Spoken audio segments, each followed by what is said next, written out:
Get your motherfucking ass up out the way, nigga. All you niggas wearing them old fake ass diamonds, get your bitch ass out the way, nigga. We watching you, bitch. Look here, nigga. A 300 ain't no Bentley, nigga. And an apartment ain't no highs, nigga. And a Geneva watch ain't no Rolex. Get your mind on your money. You know what I'm talking about? Young pimp, fuck with it. So what's up? What's good, man? What's good, man? Let's talk photography. Let's talk being creative, man. Cause I'll be watching your shit. Your shit be fire. I ain't gonna lie. Man, I appreciate it, man. Trying to do what I can do. This shit be fire. And the black and white shit, man. You killing it. You really fucking up with the black and white shit, man. Like, thank you, man. Like that's your shit. I can see the black and white shit. Yeah, man. It just kind of resonates with me more for some unknown reason. I don't even try to figure it out. You know, it just, you know, everything about a vibe for me, man, and how it feels like internally from a, you know, authenticity type of vibe. You know what I'm saying? And for whatever reason, you know, that's what strikes me more for like my personal work. I love seeing color. Don't get me wrong. Mm-hmm. I like other people's stuff that I see, you know, mm-hmm. But just for me, for my personal way of seeing things and shooting, that's just what like seems like it sits well with me. You know what I'm saying? So do you feel like the black and white like tell a story more for you? Yeah. For me, because damn, how can I put it? So my personality is already kind of like, it's nothing like structured about my personality. I like shit, whether it's talking about stuff, whether it's handling a situation, mm-hmm. whether it's whatever, like, you know, everything about me kind of comes from a very like raw and honest and like, I guess, logical point of view. So I think with the photography, it's just like me and my personality all together. You know what I'm saying? Like, I just like what feels very authentic and real. You know what I'm saying? I'm not looking for, and it's nothing against any style. I respect however people do stuff, but I'm not a big manipulator when it comes to shooting. You know what I'm saying? Yeah. I like it to look very honest, raw, and real, you know? So that, it just resonates with me more. Yeah, I think that's one of the reasons why I gravitated to your page, because I'm the same way. Like, when I shoot, I don't, like, when it comes time to editing, it probably take me like a couple minutes to edit real quick, because I don't like to do too much to the picture. You know what I'm saying? Right. So, because I'm not one of those photographers that, like, no disrespect to those photographers, but like, you know how they'll like take a picture and then add shit to it, turn the moon purple and add a wolf here and put a tree. Right. Because I feel like years down the line from now, when people see your work, it's like you're lying to them. Right. Because in their mind, they're probably thinking like, oh, this is what it looked like back then, and it's a lie. Right. So I resonate with your work, your work really because of how raw it is. Like, you know what I'm saying? It looks like, I don't know, it looks like you just shot it and you just put it in black and white, and that was like you didn't edit it too much. But I like that. You know what I'm saying? That it's just real. You know what I'm saying? Yeah.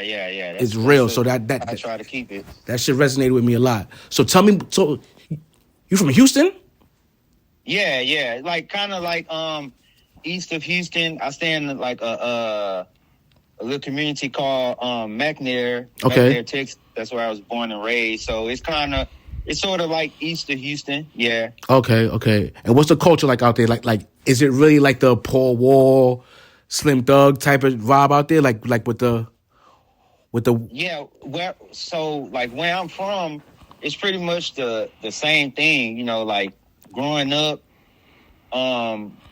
you know, I grew up like hearing a lot of like the screw music and the whole like Houston culture, and seeing like the cars, like especially in the area that I grew up in, which is, I don't like to put too much titles on stuff, but some people will call it like the urban or black or quote unquote hood community or whatever. So it was like the environment that I grew up around. So I saw a lot of the the car culture out here, whether it was like slabs, lowriders, fast cars, the bike life, and all that stuff. Like growing up, even being little, you know, we had like 4-wheelers and the dirt bikes, the cars, like that whole culture thing. You know, the area that I stay in, I grew up like seeing a lot of that stuff. That's fire. That's fire. Yeah. And that's what I get from your page as well. Is like when I see a photographer, I should be able to look at your page and kind of get an idea of where you're from. Right. You know what I'm saying? And your page embodies that. Like, I look at your page and I see Texas. I see Houston. You know what I'm saying? I don't see somebody that's just shooting to be shooting. I feel like everybody should be telling their story with their work. You understand what I'm trying to say? Yeah, and that was the sort of like the skies thing for me when I first picked up a camera. It was kind of like, I knew inside, like, you know, most people will like want to shoot models or want to shoot like this, kind of like what we were saying earlier, want to make it feel like this sort of like, I guess, a sort of like boxed in kind of photography. Absolutely. Like it just has to be that. And for me, it was like, you know, it was nothing in me that was really like saying that's what I wanted to do. And so how I started like teaching myself and learning more things was just sort of going around and shooting what felt, I guess, sort of like home, what I knew. The only difference is that like I had a camera now, you know what I'm saying? So it was almost like, you know, how they say like life, or sometimes things will come back full circle or make its way back around in some way or another. Absolutely.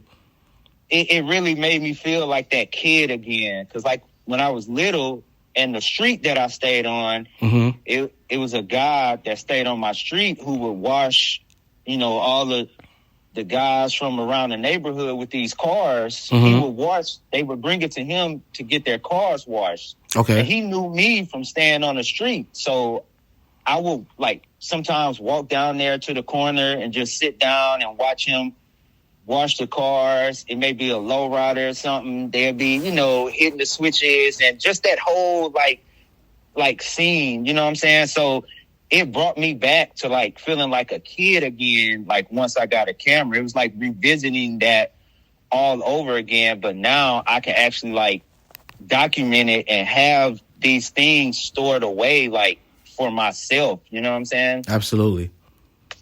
So what got you into photography? So there was a period in my life, man, you know, I just kind of went through this sort of like dark period in my life, you know, because before photography, I was like a drummer. I was a musician, you know. I was more like the band guy, you know what I'm saying? Okay. Gigs and all that type of stuff. And so I really never figured out the reason or really know in detail, you know, why life happens the way it happened. But I went through this period of like, that part of me was sort of dying out for whatever reason, you know. Okay. It was just like life was just kind of going through this sort of weird change for me. And then I experienced some things that kind of had me sort of like in a dark place, you know, and I don't want to say this because this is the thing people are saying now, but I was really say what's on your mind. In a depressed state, you know, almost, well, I ain't gonna even say almost, like I was at the point of like suicide, like not even like really wanting to be here no more. Cause I feel like I didn't have no strong purpose. And I just felt like it was nothing. I just had like a big void like inside, and it felt like nothing was really like filling that void. You know what I'm saying? I understand totally. And so I had started to sort of like play around with the painting thing. Like I was just doing something, you know, just doing stuff. Just trying shit out. Yeah. Yeah, just trying shit out. And that, it was cool. It was fun to like play around with, but it really wasn't giving me that drive that like press the gas pedal all the way to the floor. So, man, just one like random day, man. I don't even know what made me think of it really, but man, I just went and bought a camera and was like, you know, just like that, yeah, just out the blue. I went to Best Buy, man, and bought a camera. And from then, like when I got it, I remember like for 2 weeks, bro, I would come home and I would just kind of like sit there with it and was like, I didn't really even know what to do with it, you know, because it wasn't like, I bought like an actual like DSLR. It wasn't like just something you can just turn on and start shooting. I was just about to ask you what kind of camera, if you remember. Yeah, it was the very first camera I purchased was a Canon Rebel T7. Yo, bro, we practiced. That was my first camera too, bro. A Canon Rebel T7i.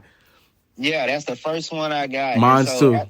After about 2 weeks of that, I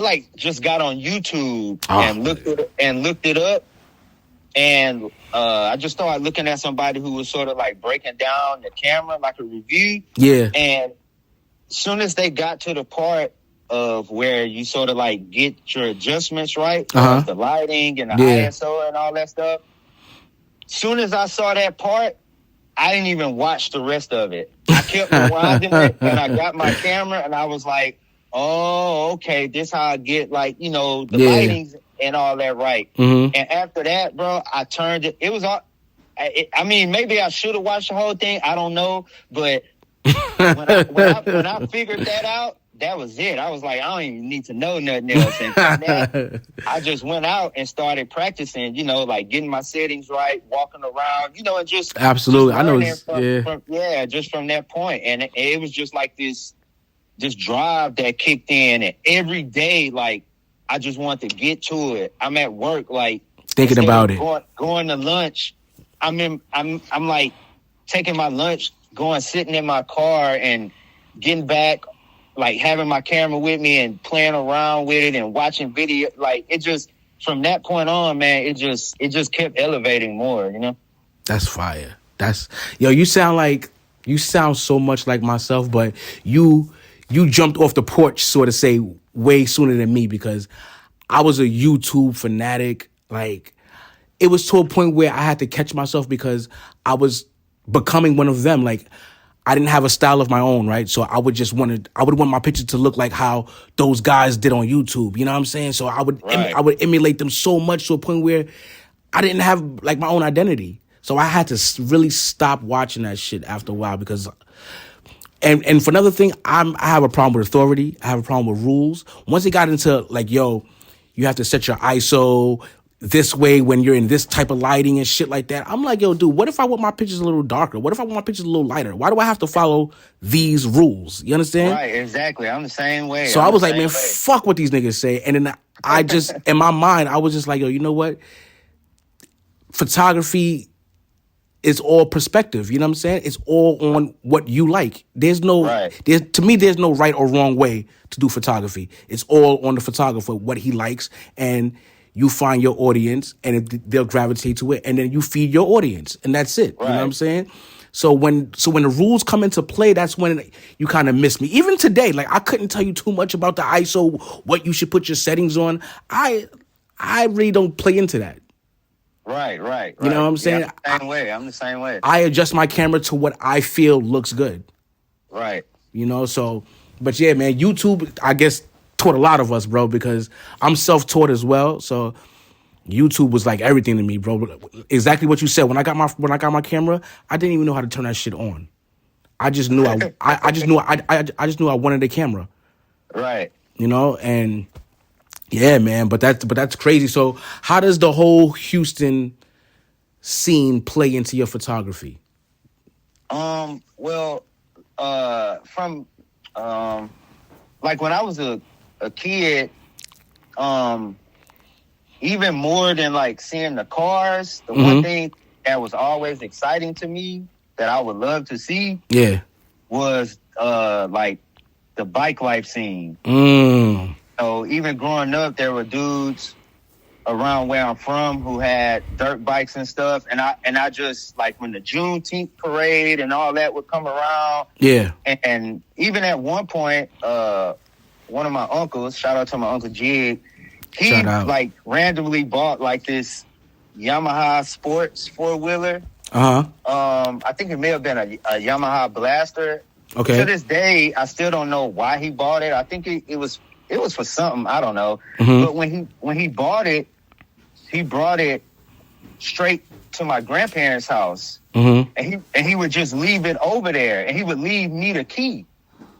So I would always jump on it and just ride it. I would ride it around the neighborhood, ride it in like this field that was behind the house, ride it in the Juneteenth parade, you know, and it was just something about that whole like bike life thing that, like I say, that was just always like my thing, what I like to see. So basically when a little bit after I got a camera,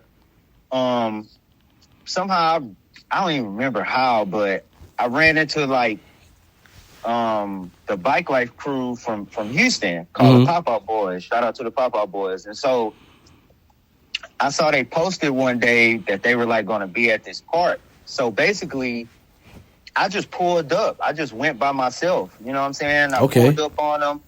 And when I kind of walked up and was just feeling my way around, they just kind of like invited me to like, hey man, yeah, you good? Like, shoot, do what you want to do, blah, blah, blah. And of course, it was, you know, that type of bike life stuff that we see, you know, it's like, you know, quote unquote, like the hood bike life. The hood version of it. So, the more I started going around that and just around the areas where they would be, it went from me like shooting them to they may be in another area, but this time it may actually be like people there and cars there and, you know, just random people. So I would just like, just go up to somebody and be like, hey man, you mind if I take a picture of you? And you know, most of the time they were real cool about it. You know what I'm saying? So that's kind of how it started coming about. And the more and more I just kept coming out, I was meeting people,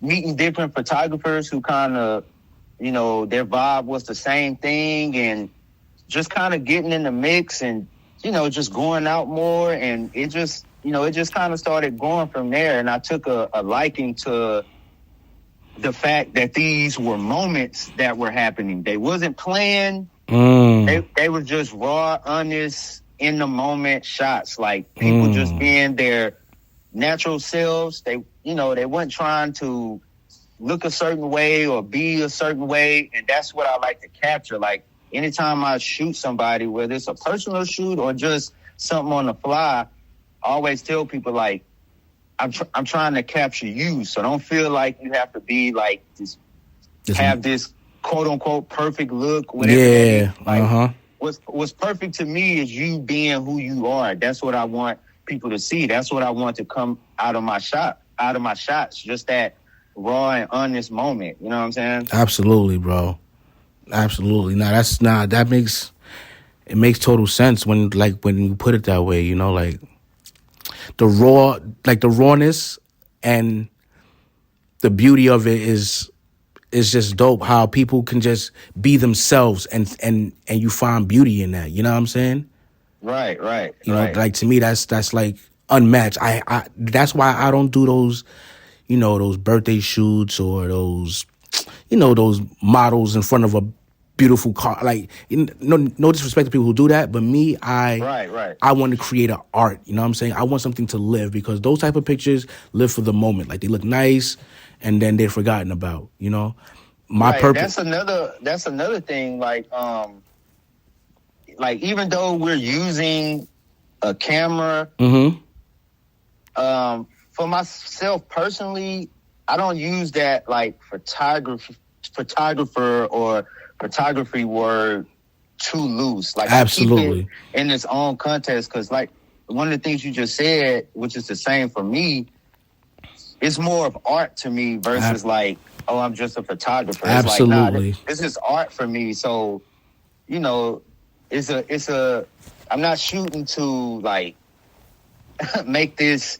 Oh wow, that is so magical. So it's like nah. I'm making art with this. You know what I'm saying? Absolutely.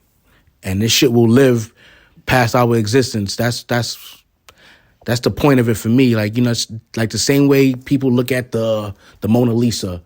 You know what I'm saying? Like, I want my art to live past my existence, past my kids' existence. I want it to live generations. I want people, when I'm dead and gone, I want this to speak for me. You know what I'm saying? And I get that from your art. That's why I gravitate a lot to your shit, because I can tell that it's not like, you know, just shooting a big booty butt chick in front of a fucking Rolls Royce and that's it. You know what I'm saying?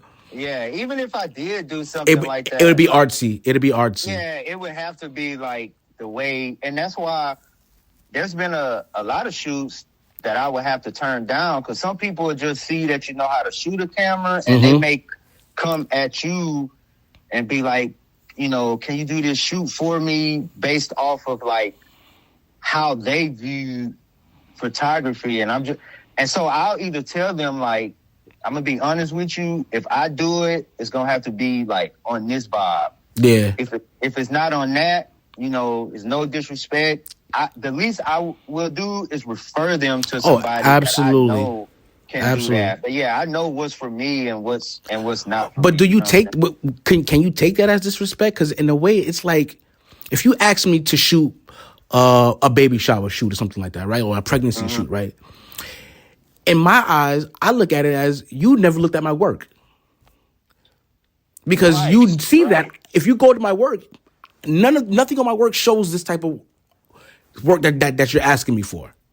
So I'll tell you, the reason I say that, far as some people taking it offensive, because there was this one instinct that I remember, like, for sure, where this girl hit me on Instagram, and she was like, hey, could you do this shoot for me? She told me how she wanted it and such and such, but at the end of the message, she said, but can you send me some more softer stuff? All your stuff is like sort of like hard and very like gritty, and I told her she wants flash photography. I was like, nah, I don't have nothing else to see. But in my mind, I'm like, it's over 1 million photographers on here. You see my work. You can easily go find somebody who has exactly what you're looking for. Exactly. And ask them. But she felt like just because I had a camera that we're all the same. Yeah, that it would be all the same. And I'm like, nah. So I did with her, like, I just referred her to somebody else. I'm like, nah, that's not what you want. And I'm like you, I'm not knocking it at all. So I don't want any photographers to take that personally. I respect what everybody does. But absolutely. I know what's for me. You know what I'm saying? And a lot of that, you know, it's not what I do. So, but I respect it. I like some of the stuff people do for us with that style. So I have nothing bad to say about it. It's just not me. You know what I'm saying? Absolutely. So you don't play with flash, right? No, I did it like a couple times, like just playing around, just trying it out. But and what did you get out of it? Really nothing. Just a sort of like bright ass lighter picture. Yeah. And, I mean, I wouldn't, because you know, I think when it comes to the flash, I think about somebody like Gunna from I think he's from Atlanta. Okay. And so Gunna's, I don't know if you know about him now, but he's like this era's Chimodu. Okay. Yeah, and so he uses it a lot, but I like the way he uses it because I think he shoots a lot of film, so it still has like this certain that grittiness, aesthetic to it. Yeah. So other than that, I don't really pay attention to it much like that.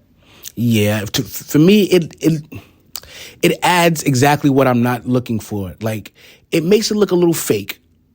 It makes the people that you shoot, you know, like their skin looks a little different now, and it just makes it look almost a little bit cartoonish to me. So that's why I never really got into it. And Yeah. I feel like that natural light is the challenge. You know what I'm saying? Yeah, if I had to choose between the two, for sure, it would definitely be like natural light. I'll see people that use flash for different reasons, and because I understand photography, I understand what they were using it for and what they were trying to get out of it. Absolutely. But it's not like a thing. It's not like nothing that. It's nothing in me that feels like I need to do that. It hasn't become that for me. So do you shoot film or just all digital? Man, I've shot film on minimal occasions. Okay. And it haven't even been recent. Mm-hmm. I have like 2 film cameras, and I probably only use like them no more than 2 or 3 times. They definitely just sitting up at the crib, you know what I'm saying? Yeah, I have one too that I don't even touch. Yeah, and I like film. I really like the experience of film, and I like, you know, the authenticity of it. But for some reason, I think it may be like maybe some patience thing with me. Like, I don't really like sitting around waiting on it to come back. Yeah, that's what it is. I don't like the fact that I can't see my pictures right on the spot. Yeah. I need to see if I need to shoot over again or if I need to do it. I don't like the fact that it's just like a one and done. Right.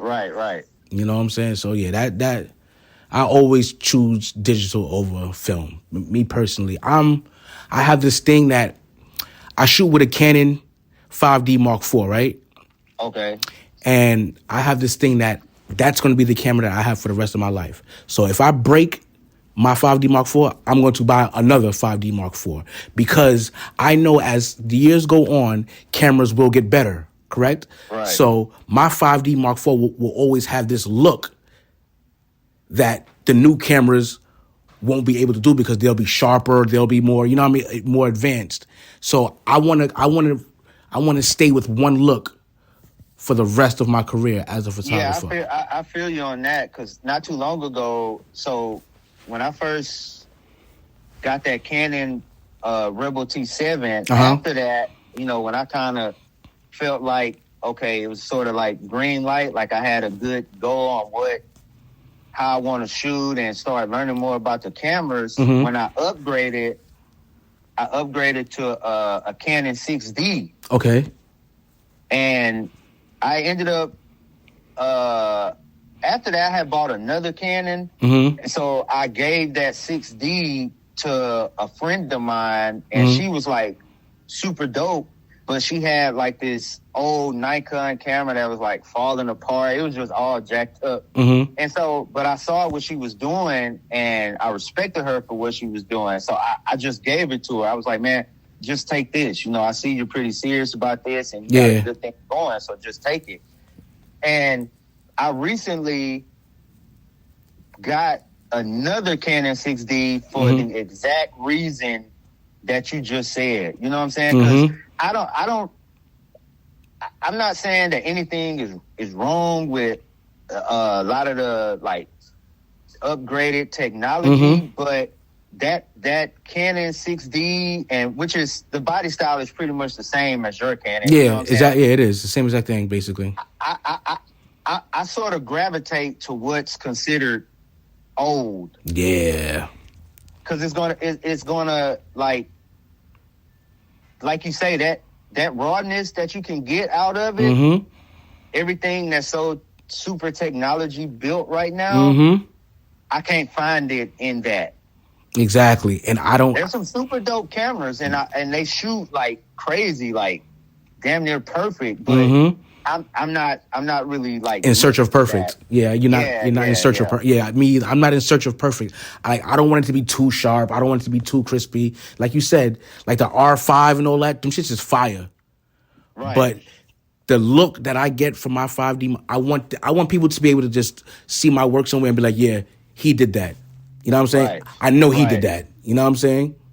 Yeah, because it's so many things that you can do on some of these newer cameras now that like it's almost like what we was talking about earlier. It's almost like you can sort of manipulate or tweak within the camera. And Exactly. I'm like, no, the only thing I want to be able to do is get these settings the way I need them, and that's it. Like, I don't want all these options with what to do with the camera. Just, I want that get the lighting right, or however you want it to look, and let everything else be raw from the camera from that point on.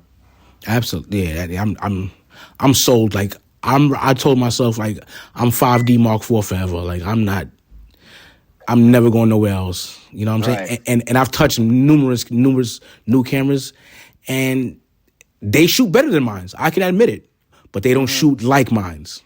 Right. You understand? So yeah, I'm stuck with that, man.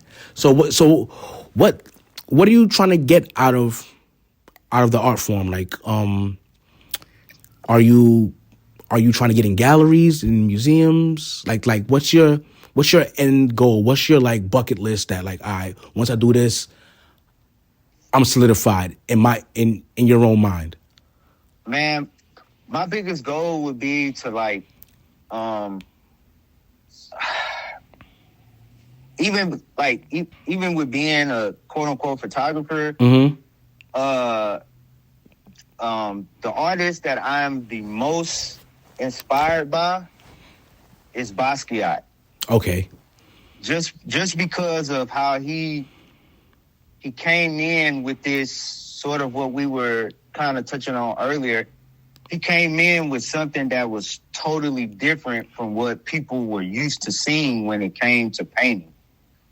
And just the way, like, he was able to hit galleries, and his work became like well known for what he believed in that people didn't see yet. Absolutely. So for me, it would definitely be like the galleries. I would love to, like, for my work to be published, like maybe in a book or something, for some type of subject concerning like a lot of the stuff that we shoot, or even well, I was going to say this may be a little far fetched, but I'm not going to say that. Ain't nothing far fetched, brother. Yeah, if you think you can do it. Right. I would love to do stills for, like, a black movie. Like a black story, you know what I'm saying? Yeah, like I would really love to be able to do that one day. That's fire. Yeah, for, like, something so like what this other photographer from, I think he stays in New York. You may have heard of Andre Wagner. Oh, of course, yes, definitely. Yeah, kind of like what he did for, like, the whole Queen and Slim situation. Absolutely, I can see you doing that. Like the way you shoot and your style, and even with the black and whites, I can see you just doing, like, maybe like 100 pictures, but they all coincide as a story. Right. Picture after picture after picture after picture after picture. It all plays into, it's all one story without words. You know what I'm saying? Yeah, exactly. Yeah. That's fire. Nah, that's dope. That's something you should look into, bro. Like, you're in the scene for that. You could do an ill Houston story based on the whole culture of Houston, all done with photography, but let it play. Picture after picture has to coincide with each other some way, somehow. You know what I'm saying? Right. That's fire, man. Nah, that's fire. Yeah, I could definitely see you doing that. Do you struggle with trying to get into these galleries? Let me ask you some real racy type shit. Yeah, for sure. Do you feel like, because of your skin color, that it's harder to obtain these goals that you have for yourself as an artist? Hell yeah, because I had went out on a limb a couple times, and there's these museums that's in Houston, and I went to two of them, and I, like, had this sort of very short description of explaining my work and such, and I took it up there, and I even, like, had a picture printed out, just so they could see it just in person and to get a better view of my vision. And they were like, "Thank you, appreciate you for submitting it. We'll send it to such and such, and we'll get back to you." I was like, "Cool." One of them emailed me and was like, "Thank you for submitting and being interested, whatever. But we're not doing anything right now or accepting any such and such, whatever." And so I was like, all right, cool. The other one, this lady called me and she was like, "Hey, kind of the same thing. Thank you for, submitting and wanting an opportunity to work with us and such and such." Mm-hmm. This lady actually told me something off the record.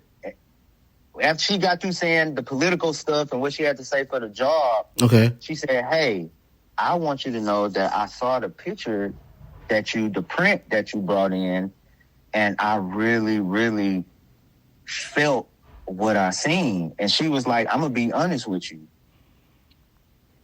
We should be working with you. We should be, being open to these different directions and different cultures and just, different than what people are just used to seeing when they come into a gallery or something like that." Mm-hmm. And she was straight up and told me that the guy who looks at the stuff or whoever the team is that make the decisions, mm-hmm. she told me the exact words was, "It's a little bit too gritty and raw for our taste." So basically, it's a little too black. Yeah, pretty much. Pretty much. Do you remember the picture that you gave them? Yeah, it was a picture. So it was this guy that was sort of he was standing on a corner. He was actually doing something in his phone. Okay. And I just happened to look up, and it was like the way he had his head down. Mm-hmm. And bro, it was just like the perfect moment, the way the picture was framed, because mm-hmm. behind him, a police officer was passing by. So when I snapped the picture, it was sort of like the tail end of the police car that had, the 911 and the police and all that. He had his head kind of tilted down looking in his phone, and on his hat, it had Boys in the Hood and Crease the Peace. Oh, that's dope. So it was just... I can see that. I can see it. It just gave off like it had a message to it, if you really look deep enough into mm-hmm. it. And mm-hmm. so, yeah, that's what I had brought them pretty much. And they said it was too gritty and too raw. Yeah, I think she caught it, but I guess maybe the other ones didn't, or either. I mean, I only heard it from her, so it could have been many different reasons or other layers to the situation mm-hmm. that I don't know about. But ultimately, yeah, it was just like a little bit too gritty and raw for their taste, I guess. So was you like me when you got into photography? Because I had no idea that it was like this. Like, it was like a political game. It was a racy game. I had no idea. I thought I'd just pick up a camera, shoot, have fun. People fuck with it. You don't fuck with it. That's it. I had no idea that it's a real political game. Like, this photography shit is who you know, what you shoot, who may like it. And I had no idea it was like this. Yeah, I never really thought about it. I didn't realize how political it was until I started doing that and mm-hmm. tried to submit stuff mm-hmm. to these places. And it was just, I was like, oh wow. So forget that it's like good work. Mm-hmm. It's like, if it don't meet whatever that standard is in their eyes. So I don't know. After that, I just started looking at it as like, and I'm pretty sure you can relate to this too, being from New York. Mm-hmm. Like, even when it comes to music, bro, I'm underground hip hop all day. Forever. I'm talking about the old Wu-Tang stuff. Yeah. Stuff that you don't hear on the radio. Absolutely. Not much or at all no more. And even, when you watch the Wu-Tang story, when people come from a very raw and honest place with whatever they're doing, if it don't fit whatever that rule or gatekeeper or whatever they want to box stuff into being, it's always just it's like it's only made for certain people who understand it. So I understand that my work initially, first glance, is not going to be for everybody because there's nothing super political about it. You know what I'm saying? It's not fitting into, you know, kind of, like you say, what's politically accepted. You know what I'm saying? And I'm okay with that, you know? I mean, hopefully some type of change, or I still believe that there will be an opportunity for me. You know what I'm saying? Absolutely, absolutely. I do understand that I'm not on that flat surface level of what's immediately accepted, you know? I just feel at some point, man, we have to stop just running to these platforms. You know what I'm saying? Yeah, you're right about that. Because, too. Yep. like, I had something presented. I had a photo presented in the MoMA, right, which is a big museum out here in New York City, right? And I submitted a few photos, like some real, like the best photos that I felt I had in me.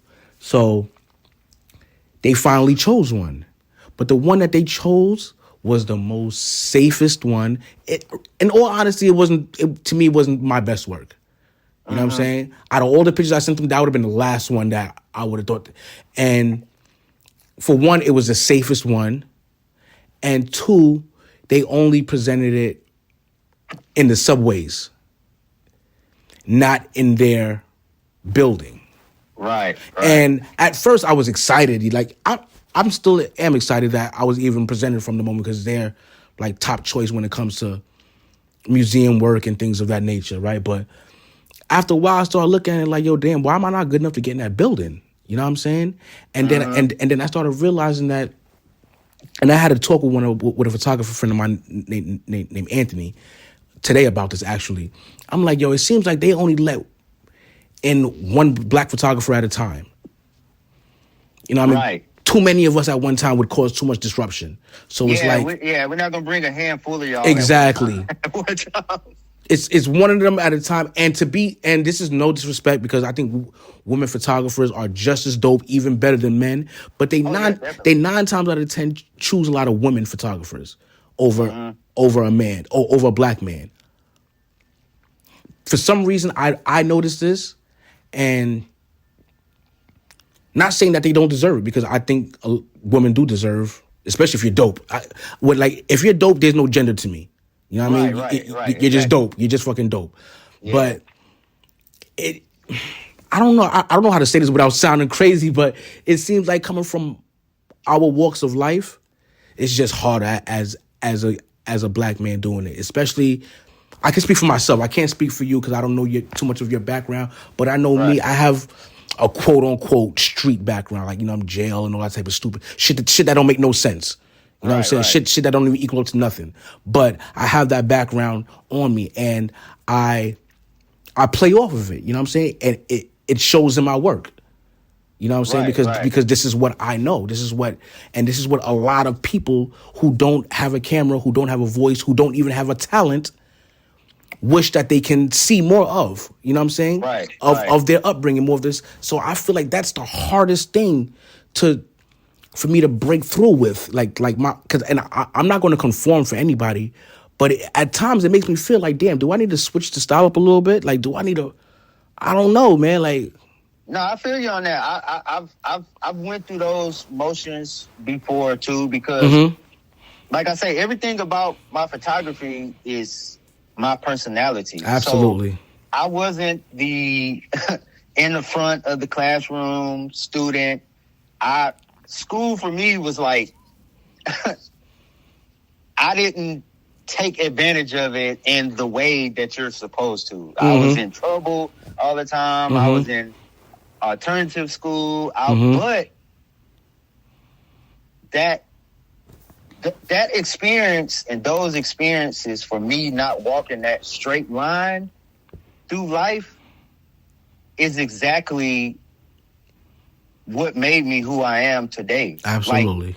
Like, it you know, it all like turned into something good. And that good may not have been a college degree. That good may not have been me being a professor. But that in my life right now, when it all comes full circle, everything that I went through is what you see in my photography. Everything you see in my photography is what I can relate to, is sort of the story of my life of your in life, some way yeah. or another. And so that's what, when we go through those motions, like you were just saying, that's what makes me come back and be assured about what I'm doing, why I'm doing it, and how I'm doing it. Because coming up where I came up at, they would call it like the other side of the tracks. Or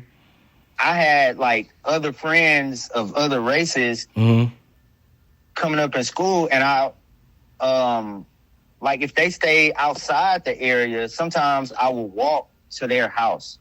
But when it would be like, if I tell them, hey, come by the crib later, or come by, you know what I'm saying, to do whatever, there were a couple friends that I had that wasn't from that part that was straight up with me and told me I can't come over there. My mom and dad told me I can go outside and do whatever, but don't cross those tracks. You know what I'm saying? So for me, the realness of it is, and the story that I'm trying to tell is, coming up in those areas, it's beautiful to me, bro. It's like soulful. It's from the heart, because people like to make those places to be like, you know, no, don't go over there. It's not safe. Man, if you look at the shit going on in the world, ain't shit safe. You know what I'm saying? In all actuality, this is probably the safest place to be. Right. Anything can pop off anywhere. For it don't real. matter where. There's crazy shit going on everywhere. But so when people may compliment me and say, man, your work is so beautiful, it's so like real and so raw, it's like, okay, I gotta stick to what feels good and feels right, because as bad as has been deemed, I want to show the beauty of it. You know what I'm saying? And that's what'll kind of get me back balanced with, nah, stick to what you're doing. You came across this path and the way you're doing it for a reason. It may not be working out in the grand scheme of things yet, you know, as far as like trying to get it out there, but stick to it. You know, keep putting your heart into it, keep sticking to your truth and doing it the way you do it, and for the reasons that you're doing it. And if you keep hitting at something is going to break for you. You know what I'm saying? Absolutely. Yeah. That's one thing that I noticed that you said, that all the photographers that I link with or just have like-minded spirits, we all share that same thing, and it's the same exact words.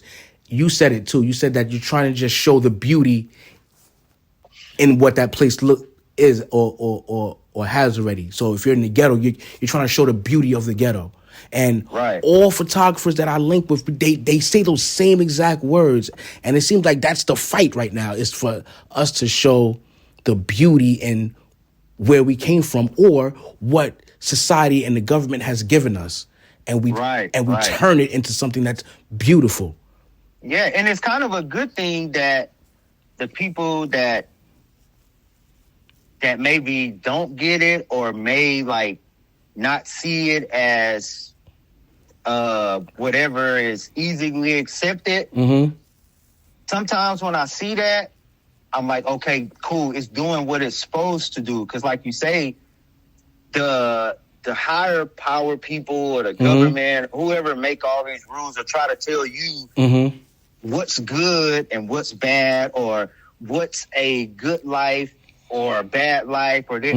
And when you show them art like that, all it's doing is challenging some people that gravitated to what they were told to be, and how they were told to look at things. This is how it's supposed to be. So it's like, no, it don't have to be like that. And I like when it challenges somebody's mind, because all it's doing is challenging you to come in touch with something that you wasn't supposed to really believe in or deem that's good. You know what I'm saying? No, I totally agree, man. It just brings people to a world that they're unfamiliar with and lets them know that, yo, this is just as beautiful as what society has told you is beautiful. You know what I'm saying? Right.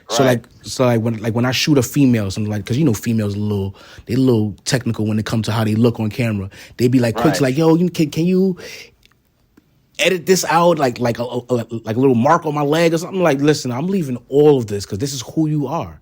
Right. You know what I'm saying? I'm not. First of all, I'm not that type of photographer that's going to edit out beauty marks, and I'm not doing that shit. You know what I'm saying? Yeah, but the same way. Yeah, but I like the beauty in everything, man, and I think everything there's beauty in everything if you look deep enough. You know what I'm saying? Right. If you look deep enough, it's art. It's all art, and it's all subjective. And sometimes it may not be for you. Sometimes it may be for somebody else, and I'm okay with that. You know what I'm saying? Right. Exactly. No. Yeah, bro. This shit.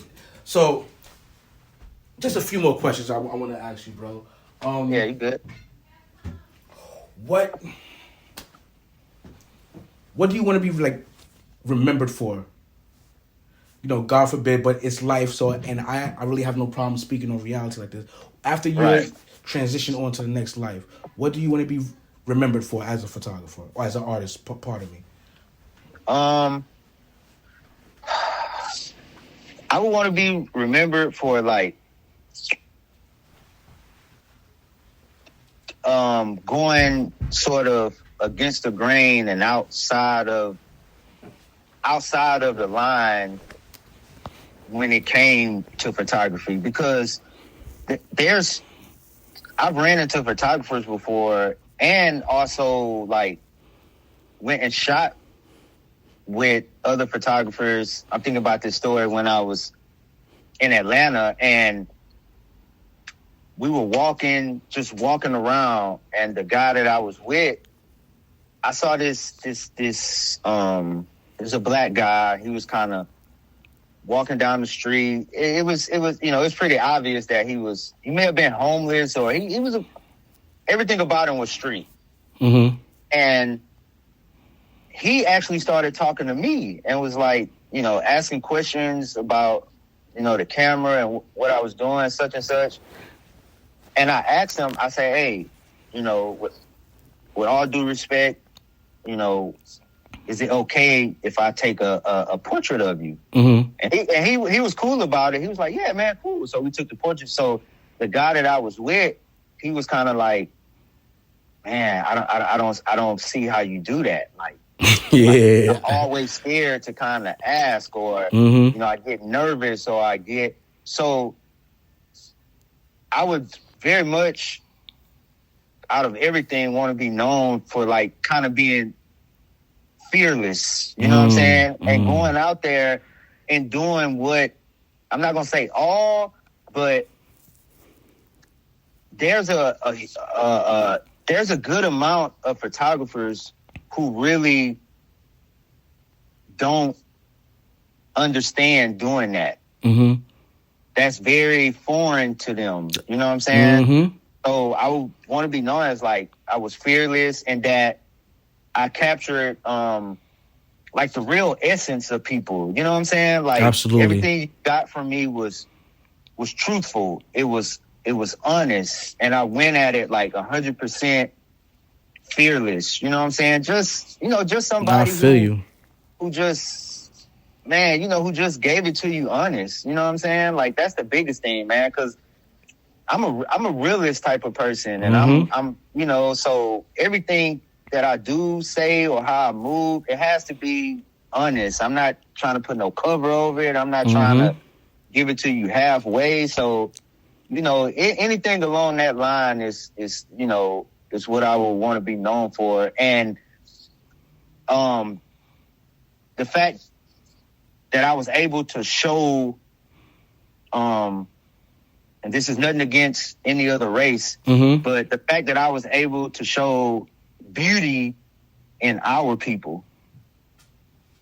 Fire. You know, because, you know, we get sort of dumbed down in some way for many different reasons, whether it's black women's hair, whether it's black guys with tattoos automatically labeled as a thug or something crazy. I'm like, no, there's a lot of beauty and storytelling in this. You know what I'm saying? Yep. And I want our people to be quickly accepted,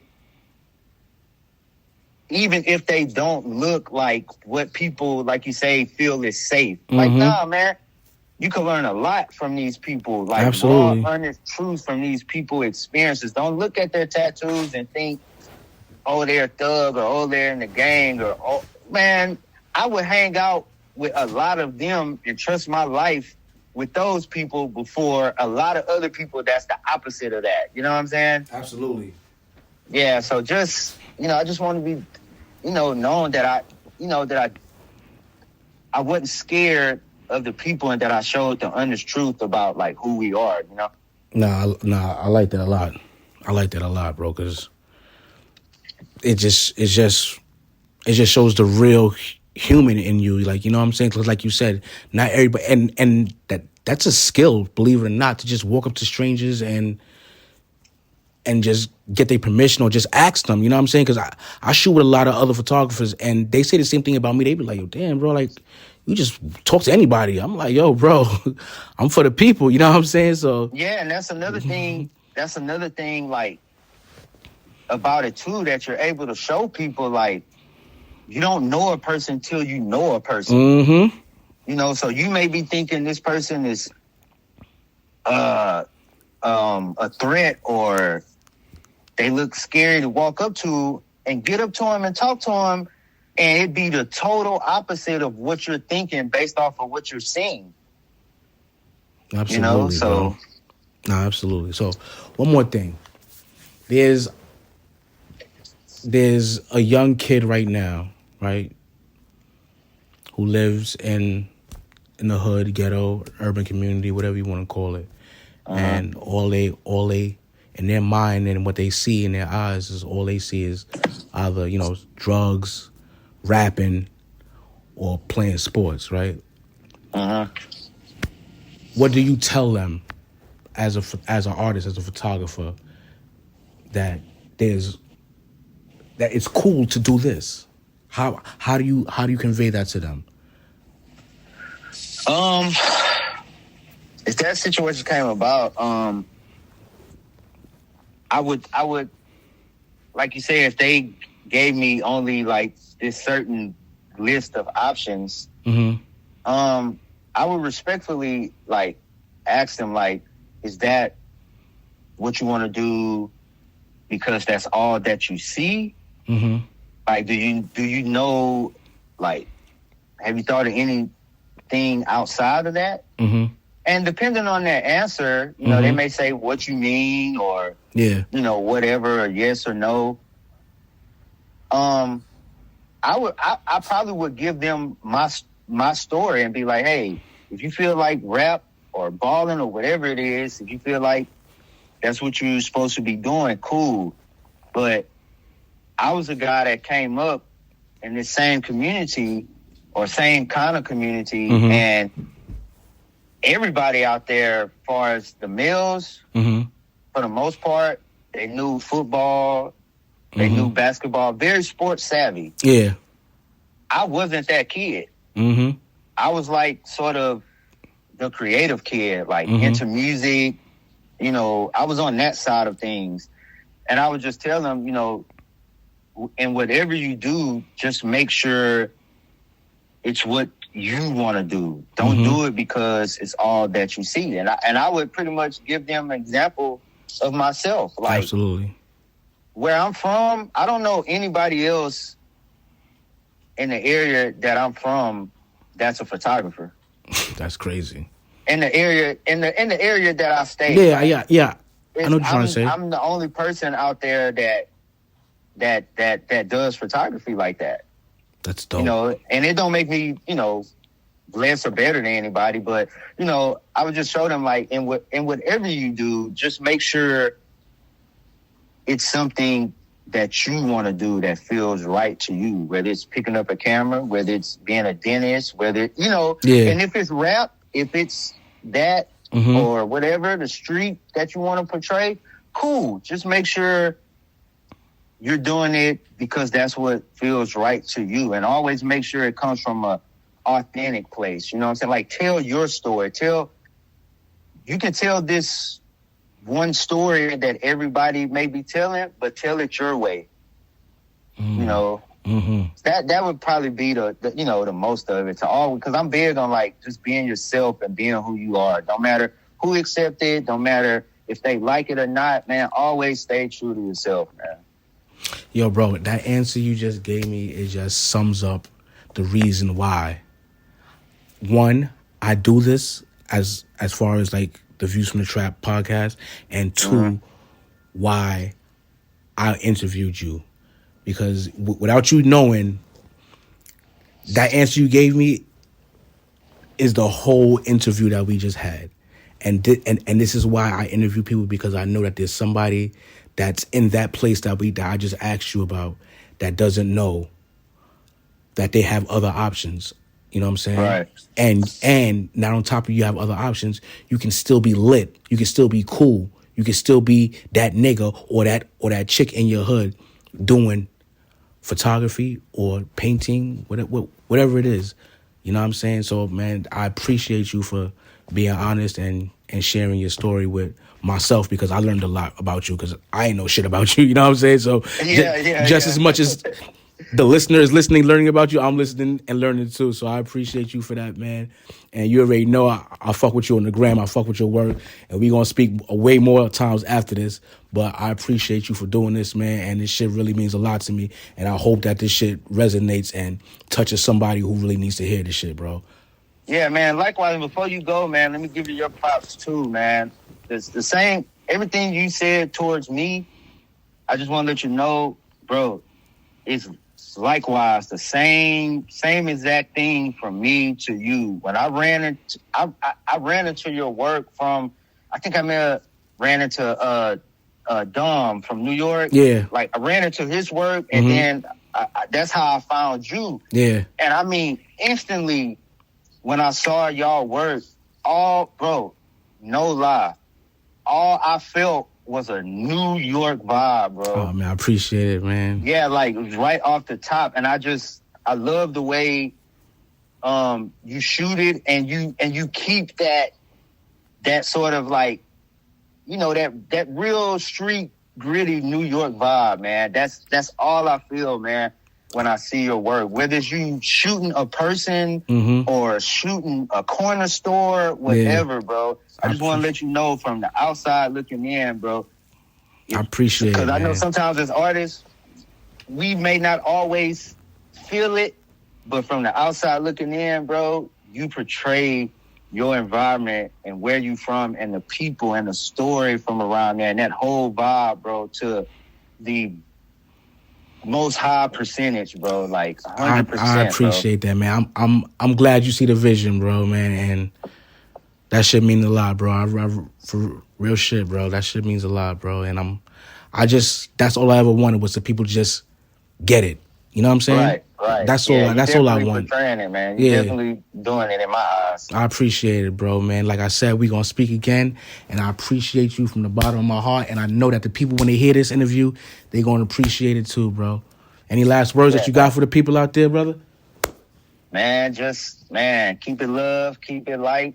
My biggest thing is I want everybody to do them. You know what I'm saying? Absolutely. Like, carve your own path and keep everything cool, man. And you know, keep everything love and light, man. Absolutely, bro, man. Yo, I appreciate you again, man. Get home safe, bro, and we gonna speak a lot more. All right, man. Appreciate you, man. All Have a right, good bro. one. Peace. Later. Views from the Trap.